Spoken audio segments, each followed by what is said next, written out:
There can be only one podcast, and may it be the Princes of the Universe. Hi, folks, I'm Matt, and Bruce is not here. Wes is not here.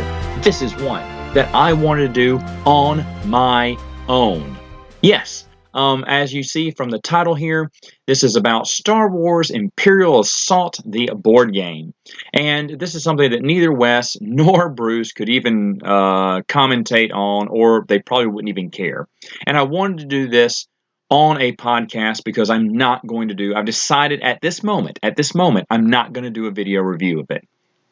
I'm just not. I'll tell you why in a minute. But first off, I've known about Star Wars Imperial Assault since it came out. I am a big board game fan. I am a big Star Wars fan. So you think Star Wars board games should be right up my alley? No, they're not. I played Armada. It's nice, but not for me. I've seen X-Wing. It's nice. It's not for me. Rebellion. It's nice. Not for me. And so on and so forth. You just insert any video game or board game about Star Wars, and I'll tell you, it's really not for me. In fact, I believe I have 3 Star Wars games in my collection. Well, 4 if you count my Sabacc deck. Okay? And they don't get played all the time. Sure, I love Queen's Gambit. I absolutely love Queen's Gambit. It's a fantastic game. And Epic Duels I love as well. The Ewok game is more because it's just Ewoks. It's a kiddie game. It's fun. And Sabacc, it's nice to have a deck of cards, but I rarely get to play that game. Rarely, because who wants to play Sabacc with me? But anyway, board games and Star Wars for me usually don't mix. Now I remember seeing this when it came out. I believe it was at Gen Con when this thing came out years ago, and they told me it's like Descent but better. We've kind of changed, added some rules. We've streamlined the process. It's gonna be a lot better. And everyone kept telling me, "Man, if you love Descent, you'll love this." Well, I love Descent, folks. I think Descent's a great game. I finished going through every single scenario. It took me 5 years, but we finally did. Me and my nephews did. We love Descent. I will always have great memories of Descent. And I look forward to the day, years down the road, where I will take it on again and I'll play through it all. Now, Imperial Assault, I said, why do I need it? It plays very similar, and it does. It's based off the base rules from Descent, meaning movement, action, dice are practically the same. Tiles, missions, doors, everything basically plays the same. There are some added rules and some different things they put in the game. But other than that, I kept thinking, I don't need it because I have Descent. I don't need another dungeon crawl. I really don't want another dungeon crawl. Dungeon crawls take a long time. You got to be in it to win. Like I said, 5 years. 5 years in Descent. It wasn't that long for Space Hulk, but Space Hulk is just one big campaign. I think we made it through there in 2 years, maybe 3.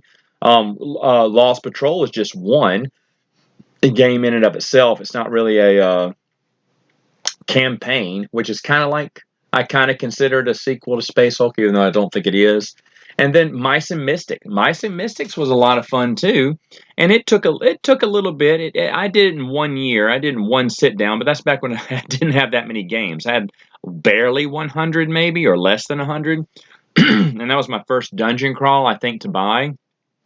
So, and I mean, I love that one too, but dungeon crawls, not that much, especially after finishing Descent. I didn't want to do another one. Well, on the expandeduniverse.com, my good friend Spencer Crilly, he did an article on it. He's done several articles on it since. I've loved his articles, and his articles is what convinced me to say, you know what? I need to buy this. I need to buy this game. Or actually, I said I need to play this game first. I said I need to play this game. So I put it on my want to play for BGG SpringCon, which got canceled again, sadly. But I wanted to play it. I said, I'll give it a shot. If it's nice, I'll go for it. Well, then the opportunity happened where someone was selling their entire collection for less than half of what it cost. Well, even now. Now it's kind of out of print, so it's gone up a little bit more since I bought it. But I got it at a great deal. I remember I even reached out to Spencer. I said, hey, is this a good deal? He went, oh, absolutely. He said, you should go for it. I said, how much? He went, well, I don't know how much you want to bid. It's worth way more than that. I said, yeah, but I think this is my cap. So I went ahead and I said, well, you know what? I'm not going to bid low because I don't want to bother with it. I'll bid the cap, which is about half of what everything was worth. And I said, if someone beats me on that, they beat me. Like even by $1, I was not going to budge over that. And I said, at least I can rest in peace if I don't get it. Well, I won it, but like a minute after it ended, some guy tried to snipe me, like do, $1 more than my last bid, and I was like, the thing ended, and I emailed the guy and said, hey, I won it, right? Because did you see after you called it, that guy threw in his bid? He went, no, he's out, he's not getting it. I was like, okay, good. And that guy was a jerk anyway, because I knew he probably wanted it. And I said, if you bid, I mean, if he would have bid like half an hour or whenever, because I was waiting on it the last few minutes to see if I was going to be outbid. And if he would outbid me, I'd have said no thanks. I let it go. So I got it. I was so happy. It's been sitting on my floor for months since then. I never had a chance to play it until just recently. As of this podcast, it's probably been a few weeks now. And but I wanted to do this because it's fresh, it's brand new in my mind. I played it this weekend, so I didn't want to wait a whole month to record this. So I'm recording this a little bit early, but I wanted to give you my thoughts on it. Now, the reason I held off on it because I had so many other games I wanted to play. So many, and then new games came in. I played those, and then I was trying to play through my list, and then we had to request, and then I'm playing through time stories, and all this stuff was going through. So I never just had the time. And finally, I said, you know what, I'm going to make the time. I had a group coming over that it was, my buddy. He's in summer school, but this is his break. He wants to play something. He likes Star Wars. We all like Star Wars. They're big fans of the movies, but I was like, well, let's play this game. So I brought it out, read over the rules, and as of this video, this podcast here, I should say, I have played it 6 times. I played it 6 times in one night. We sat through and played 6 scenarios of the base campaign. Okay, so that's how much. I feel that's plenty to do a review on. I think that's fair, not just doing 1 game or 2 games, but 6. Okay. Now, you may say, well, Matt, you need to finish through the first campaign before you get your final thoughts on it. Well, if I stand corrected later on, I'll definitely come back and do another one. But 6 games, I pretty much know the ebb and flow of the game now. So I thought now's the time. I'll go ahead and do it. And then if I change my mind later on, I'll say it. But people do pros and cons all the time when it comes to these videos, I guess, when reviewing a game. And I hate how people end with the cons because it seems like they hate the game, And so, in fact, whenever I was a manager at a call center and I had to do a yearly review or monthly review of people, I gave them the cons first and then the pros about themselves. And then, because I wanted to end on a high note. And I was going to do that for this podcast, but then I realized as I'm mentioning the cons, some people are going to be like, oh, that's not fair, Matt. You should see this. And there are some pros to this, okay? So I thought, well, I can't do the cons without mentioning the pros first. So I'm going to mention the pros first. First thing, obviously, figures. Fantastic. They're fantastic. They're not to scale. Probe droids are the same as a regular character, but I don't care. They got a ATST. I'd really like to see an AT-AT, but that would be such a huge figure, and they probably shouldn't do it. They got a Rancor, they got Jabba, they got some tanks, they got some nice stuff. Okay, they got some. Just seeing the ATST, which we got to play with, which is just I absolutely loved it. The figures are fantastic. You would expect that from Fantasy Flight Games. To be honest, Descent's figures are fantastic as well. I think those sculpts are amazing. I think they do a great job. So no surprise there, but very nice. The pros still, I mean, you look at the pieces, you look at the characters, you look at, oh man, it looks great. It looks great on the board there. Okay, so the next thing I really like about it is in the campaign rulebook, it does something that Descent never did. And it's great. It lists at the bottom of each page what tile numbers you need to play this game. And I think that's great because Descent would and Imperial Assault shows you a picture of everything, the map. But in Descent, they try to put down the numbers around that picture, and sometimes they forget to put a number. And so you'd have to kind of look there and guess for a little bit about what tile what is that they're asking for. And it made it a little harder to see what you needed. This one is in numeric order. It's in ascending order. So you can dig through the bag and just look at the numbers.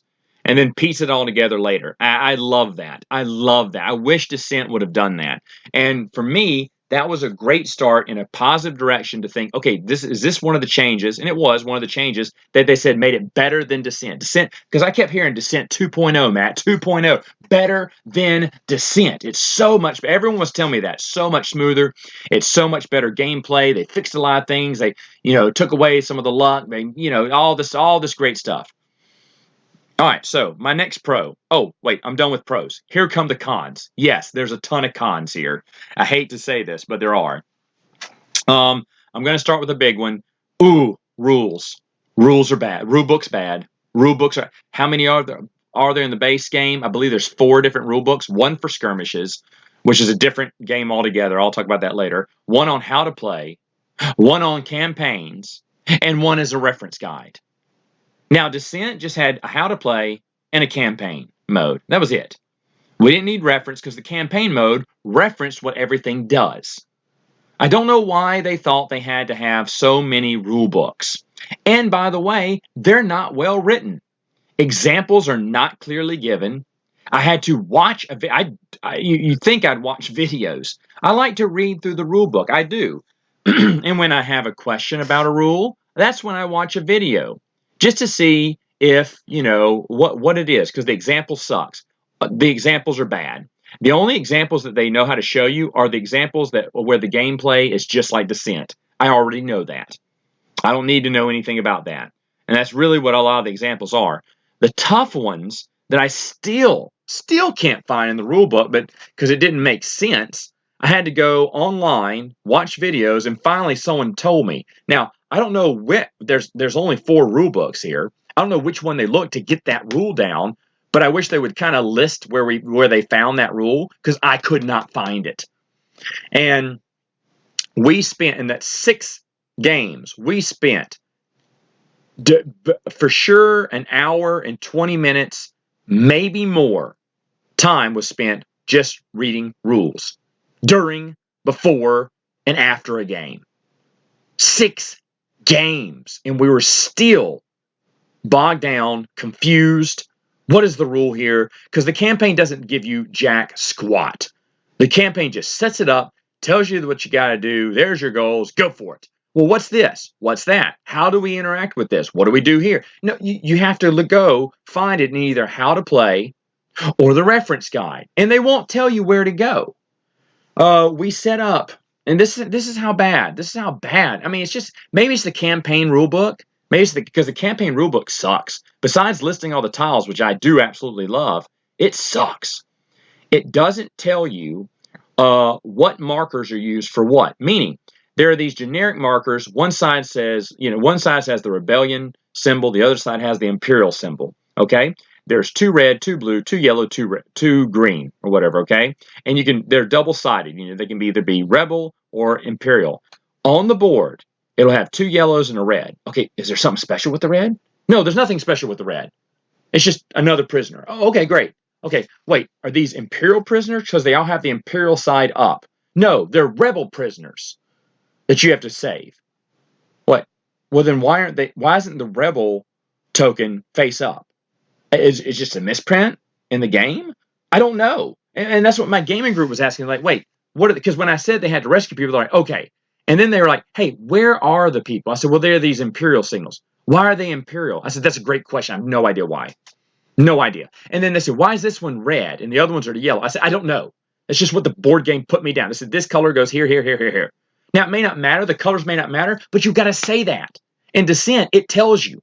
If it's just generic treasure, or when I call them treasure tokens, I don't know what the actual title of them is. They're gold with a green oval in the middle. Okay, when you flip those over, they can be nothing. They can be a red centered gem, a yellow centered gem, a gold or light, bright white centered gem, and it'll tell you, hey, gold means this, red means this. If it's blue, it means this. If it's white, you just found this. Or they may say, hey, all tiles are generic. All treasure tiles are just treasure tiles. They'll just draw some treasure later. Okay, gotcha. But in this game, no, man. Red, blue, green, yellow. I mean, at least for the first few games, it means nothing. It means nothing. And they won't tell you. There's one emblem, there's one token we had to put on the board. The game does not tell you what it's for. It does not tell you. I had to break, whoever plays the Empire, which is me, They're also the dungeon master. I had to break dungeon master code, and I just handed over the campaign manual. I said, can you look through all this? Look through the reference guide. Look for the how to play.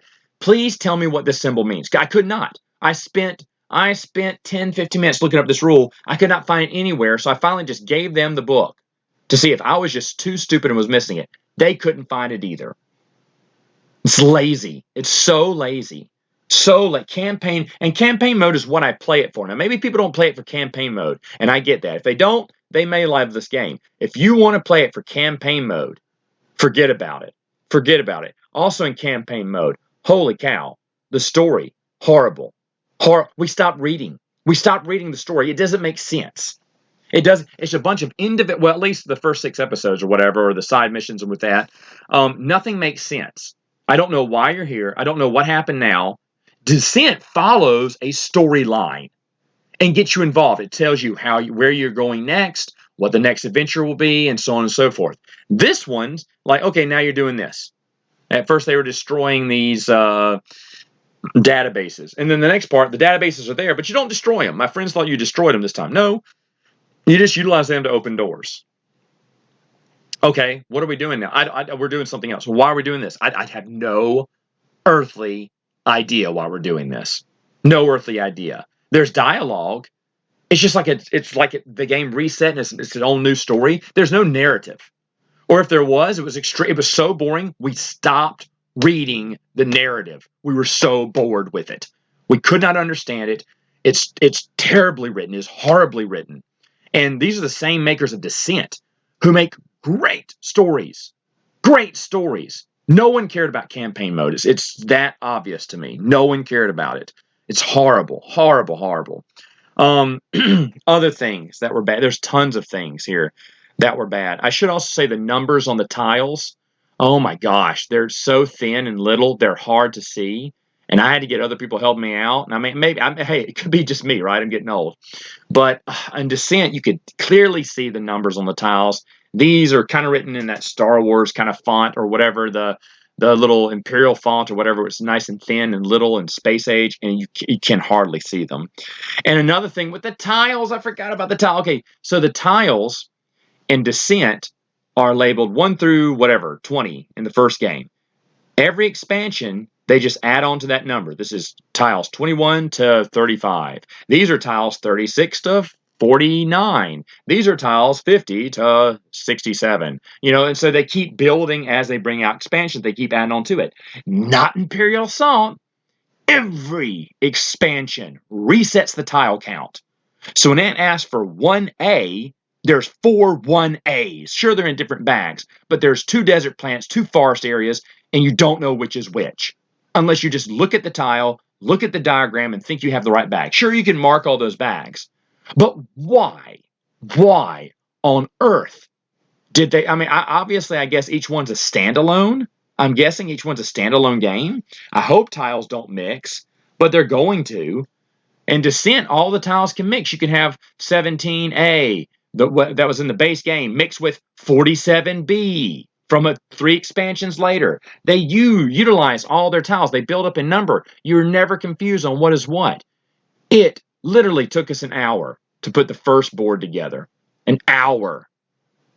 It's horrible. It's horrible. What idiots. They saw Descent was out there. Descent did this right. What were they thinking? What were they thinking? They weren't thinking. It's horrible. Just extremely long. And I'll be honest, sometimes it takes just as long to set up a scenario as it does to play it. Just as long. It took us like 10, 15 minutes to set up a scenario once. We were so happy. And about 10, 15 minutes later, the scenario's over. Yeah, sure, the heroes did really well. You could say that. But each scenario doesn't take that long. And after you set, I mean, that's kind of a good thing, but because setup takes forever, because you have to read over the rules, you don't understand what the goal is, you don't understand what the objective is, you don't know what the tokens are on the friggin' board. It takes forever to try to learn all that, and then you play for 15, 20 minutes, and you're done. I mean, it just didn't seem worth it. It did not seem worth it. Oh, man, another thing about the campaign, now that I think about it, repetitive rewards. Every reward at the end of the thing is repetitive. If the rebels win, they get 1 experience point and 100 credits every time.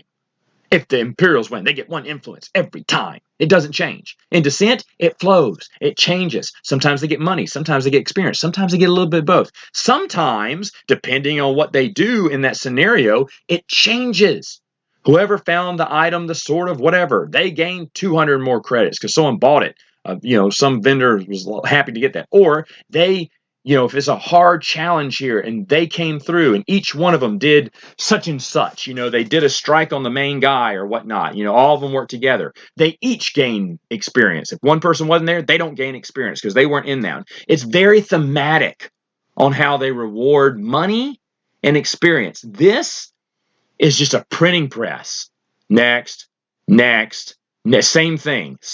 No imagination. Now you may say, Matt, in other campaigns they change things up. Okay, but this is their campaign. This is their base game. This is their time to shine. They blew it. They absolutely blew it. We even stopped reading the rewards because everyone laughed. They knew what it was. It's the same reward over and over and over again. Oh, horrible. Completely horrible. It's got a lot of convoluted levels of play here. The stuff they added on, I am not a fan of any of it. Side missions. Oh, side missions are terrible. After you play one campaign, you have to go into a side mission. Side missions are a good quarter of the campaign. There's no direction on where to go next. You just shuffle. I'm not making this up. You shuffle 6 side mission cards, but only particular. There's 3 different types of side missions, obviously, right? To make it even more confusing. You shuffle all those and you pick one. And sometimes, some missions, you'll never go on, depending on who you pick. Because there's a mission that's surrounding around one person. So this is a campaign book. You don't play all the campaigns, unless you play it multiple times, I guess. Dude, when it's campaign mode, its replayability is going back through the campaign again. Not, went through the campaign, but we didn't play levels 11 and 13 because that was so-and-so's levels, the side missions, and we never got those. Oh, and the side missions take so long because you don't know what you're going to next. You shuffle, you take them all out of each one of the decks. Then you shuffle that deck. You take them out of 3 different decks. Then you shuffle that little deck. Then you draw 1 friggin' card. They said, you know what is the way we can make this the longest it will go? Let's just drag this whole process out. It's horrible. It makes no sense. None of the side missions make sense. Oh, terrible. A small complaint, too. My friends love the movies like everyone does, and you can't play as the main characters. The main characters can be gotten through side missions, which is nice, but part of the reason I got it because I saw C-3PO and R2-D2. My wife loves R2-D2. I said, man, she'd probably want to play with me if she saw this R2-D2 figure. She'd be R2-D2. Yeah, that'd be great. We could have a Han, Chewie, Luke going on. No. And if they do, they're only on one mission, then they're gone. I mean, it's just dumb. They're mainly there, I think, for skirmishes, skirmish mode. Skirmish mode is just battle. It's just battle is all it is. But they put these, I can't remember what they're called, like contact cards. There is a slew of them in Imperial Assault that have other things that are happening on the battlefield while just not fighting. They say, how can we take a dumb fighting, epic duel style game and make it not fun? I have no desire to play skirmish mode ever. And there's a huge rule book for skirmishes. Huge. It may be the biggest one. I didn't even bother with that. Skirmish rule book. What a joke. And it's just like, here's a nice little, you could tell someone had fun. They cared more about that skirmish rule book than they cared about anything else. Definitely the campaign. No one cared about the campaign in this one. Oh gosh, another convoluted rule is the influence decks. The Imperials see that each rebel has their own experience deck. I like that. That's better than Descent. I agree. It's better than Descent. Descent is, if you have cast of people. So if you have 2 warriors, they got to share the same experience and stuff like that. So you want to get different people. But sometimes they share the same type of deck. It's the same deck, whoever you are. In this game, each individual hero has their own individual experience deck. I like that. That's great. That's awesome. That's a plus. I should put that as a pro now that I think about it. But not the Imperials. They got 3 influence decks they can choose from. and they can only choose one, and then they draw 6 from that, and then they only draw 1 from that, or whatever. They pick 1 from that, and if they can't use it, they just hold on to it to when they do get enough influence they can use it. And then there's an agenda card they got to put there too. That's also the award. The rewards take forever. Because now everyone has to look through their deck to see what they can get from one experience. They have to read over the rule, read each one, see which one they kind of like. Then they start reading more. See, well, if I save it, what can I get? And let me read all these again. And they don't use them anyway, because by the time you got them, you just forgot about it because they're worthless. It's just worthless. And then you have to look through the deck of credit and see what you can buy, or what you want to buy, and what you want to save up for, what you can get right now. You only get certain items. You can't get too many of this. You only get limited items. That's thematic, but same time, you just have them just searching through it. It's like looking through Blockbuster for like an hour and a half for a movie. That's how wasteful this is. And then sometimes they have different cards called rewards. I mean, it's just so dumb. It's like they said, let's stop the gameplay, stop the action. Let's just have it where just everything comes to a boring halt. After every scenario, we go to a boring halt. 20 minutes. 20 minutes with 4 people in the Game Master. Absolutely ridiculous. And then here's the thing. What if I want certain different influences? I have to read every card in every Imperial deck. And there's more with the expansions. There's more Imperial influence decks, but you can't shuffle them all together. See, Descent had one big Dungeon Master deck. It had everything. Imperial Assault has forced missions and stuff. That's really cool. I couldn't find one. I dug through 3 of the decks, but that doesn't mean I dug through everything, because there's a bunch of little individual decks. But you can put the heroes in a forced mission. Okay, I like that. But the thing is, though, the Dungeon Master deck in Descent is just one deck. And you get cards from that deck. And there are multiple different things. And no one knows what you're going to get. If you say, I want my influence deck, yeah, we kind of understand what you're getting. I'm going to get my power deck or my technology. Oh, he's going to get some tech now. They automatically know. You're sending signals what you got. When you're the Dungeon Master, you're pulling from that dungeon deck. They don't know what you have.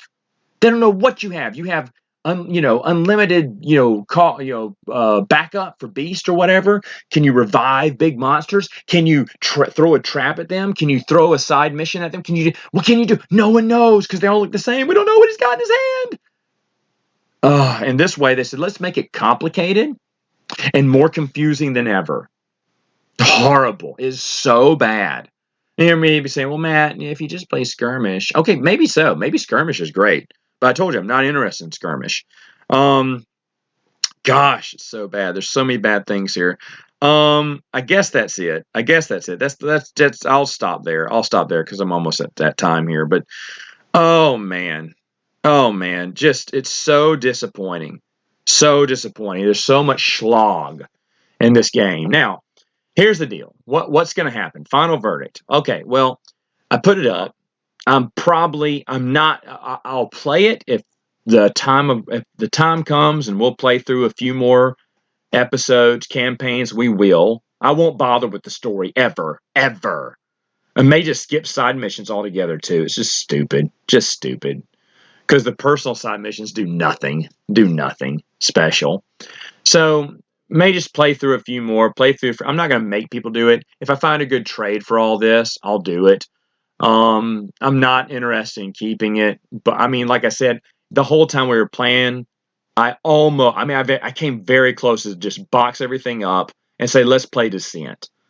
Because Descent is just a much better game. Oh, Matt didn't have all these rules. Matt, it has this. Matt, it doesn't. That's nice. But I like Descent. There's nothing wrong with it. There's nothing wrong with second edition. This game tries to do too much. And all of it just blows up in your face, slows down the game, incredibly slow, nice pieces, poor execution. Again, like I said, I'm not going to push to finish all these scenarios. I'm never going to do that. Again, if the time arrives and we have some people and maybe I'm feeling to give it another shot, we'll play a few more scenarios. But I'm not going to rush this. I don't care if I finish it. And if I get the right trade, it's gone. It's gone from my collection. What a disappointing game. I'll never get another. I don't think I need another dungeon crawl. Like I said, between Space Hulk, Descent, Mice and Mystics, I'm good. I don't need this garbage. But Anyway, it's sad. It's sad. I did love House, and maybe playing with Spencer, maybe the experience. But to their credit, my gaming group was okay with it. They had fun, and I remember the girl telling her boyfriend, going, "Oh, this is kind of like Descent. Descent's a really fun game." I was like, "Yeah, we should be playing that instead." But they didn't mind it. They thanked me for it. They had some fun. We laughed and everything, but it really wasn't that good of an experience. And probably the worst gaming night of the year for me, easily, easily, probably. Anyway, gamers. Oh, gamers. Hey, anyway, folks, that's it for now. I'll see you next time on Princes of the Universe.